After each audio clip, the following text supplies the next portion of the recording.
Det er alarmcentralen. Jeg har kørt ud i cykel og slået mit knæ Lige på det ene.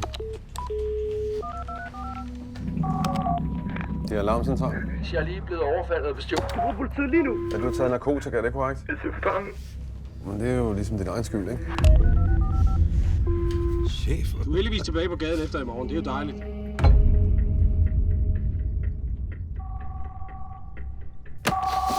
Det ringer. Det er alarmcentralen. Hallo? Taler jeg med Iben? Hej, skat. Har du drukket? Nej, det har jeg ikke. Ja, for helvede. Hvem er du sammen med? Iben ved personen, du er sammen med, at du har ringet 112? Nej. Er du blevet bortført?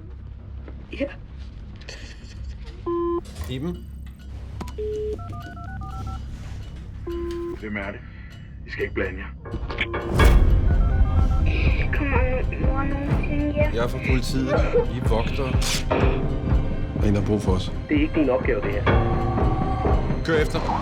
Han blikker af. Han er ved at køre motorvejen. Han må se dig. Jeg har talt en 6-årig pige, der sidder alene hjemme. Jeg har lovet hende, at hendes mor kommer Så hjem. stopper du.